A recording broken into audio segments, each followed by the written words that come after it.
Welcome to the Dan Sports Tips NFL Week 2 preview. For any of you that caught the NFL Week 2 and the NCAA show yesterday, I apologise for that awful tip in the New York Jets-Bills game. Who saw that as being a back-and-forth track meet with points all over the place? I'm going to be looking at the games for Week 2. I've got 5 games I want to look at. I'm going to start with the Cleveland Browns and the Baltimore Ravens. You could take the Baltimore Ravens giving almost a touchdown on the road if you want, but that is not for me. Let's put some perspective on this game. Yes, Cleveland are not a good football team. Anybody can tell you that, though they may get better offensive production with Josh McCown at quarterback than the ill-fated Robert Griffin III. I don't want to overreact to Week 1. That is always one of the first dangers in Week 2. But this Baltimore Ravens team won by less than a touchdown at home to Buffalo last week.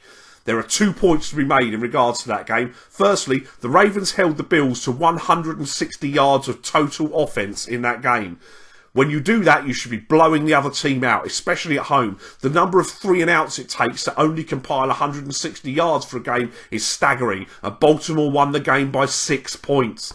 That same Bills defence that the Ravens managed to put 13 points up on was torched Thursday night for 37 by Ryan Fitzpatrick and the Jets. Yes, 37 and Ryan Fitzpatrick. Give me the Browns at home getting 6.5 points. Thank you very much.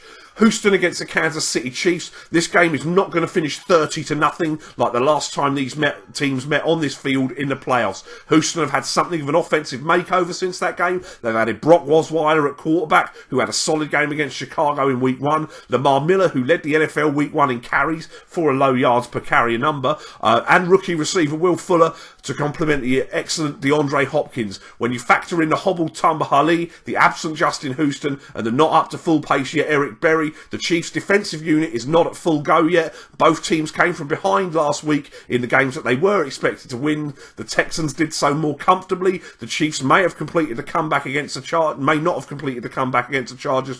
if Keenan Allen hadn't blown his knee out. I feel a lot better right now about the Texans, and I think they win in a revenge game, giving only a field goal to the Chiefs. I'm going to leave the other revenge game of the week, the Bengals and the Steelers, alone. 3 points almost looks too good to be true for a Steelers team that seemingly always beats the Bengals, particularly on that short week with Pittsburgh having played on Monday night. So for me, that's a leave. Carolina against San Francisco. I hate taking big lines in the NFL, but you've got to give me the team that lost a heartbreaker on the road against the reigning Super Bowl champions, who are still a good team to open their season when they won 15 games last year. Now they play a poor 49ers team who come off a Monday night win, travelling coast to coast for an early kickoff, especially when the Niners game took place later on Monday night than all other Monday night games will this year, and the Panthers played on Thursday. They've had extra time as well.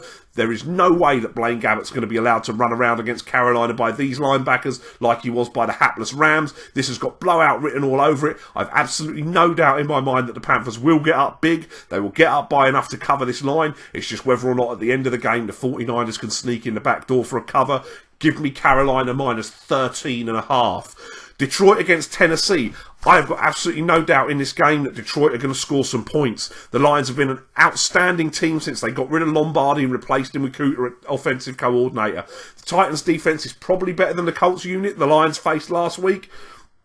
But the Lions have got plenty of weapons at wide receiver and at running back, and they will score points. The Titans do, however, match up pretty well with the Lions, particularly in the passing game. And if I'm correct about the Lions scoring, then the Titans will have to abandon the run to a degree, despite the Coach Malarkey stating that he wants to run the ball a lot this year. They'll make use of tight end Delaney Walker. He is one of the better pass-catching tight ends around, and against the Lions unit that is weak at linebacker and led the league in touchdowns allowed to the tight end position last year. They got off to a bad start this season as well, allowing 3 touchdowns to Indianapolis Colts tight ends, and that looks set to continue. Rookie receiver Tajay Sharp probably isn't going to have it all his own way this week. It's not such a good matchup for him, but the line's set at 47. I wouldn't play it any higher than 47.5, but I do think this game can get to 48. Give me the over 47 points in the game.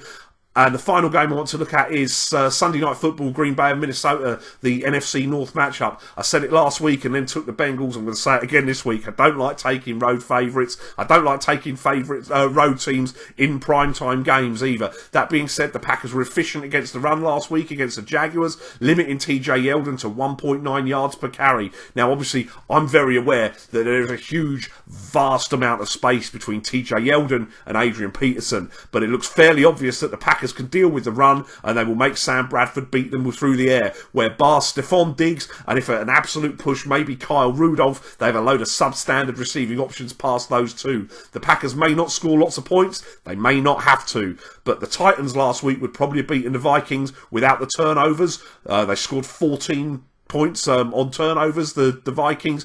Aaron Rodgers does not throw interceptions, hardly ever. It is difficult to see the more complete offense of the Green Bay Packers not doing enough against a solid Vikings defense to win this game and cover a field goal. Those are the plays I've got for you this week. It's been a pretty subpar start to the season. Please do keep tuning in. There's a long way to go yet. Don't forget to smash the like button. Please do subscribe to my channel. Follow me on Twitter at dansports.tips. I will be here all through the season with NFL content regularly every week. I'll see you later.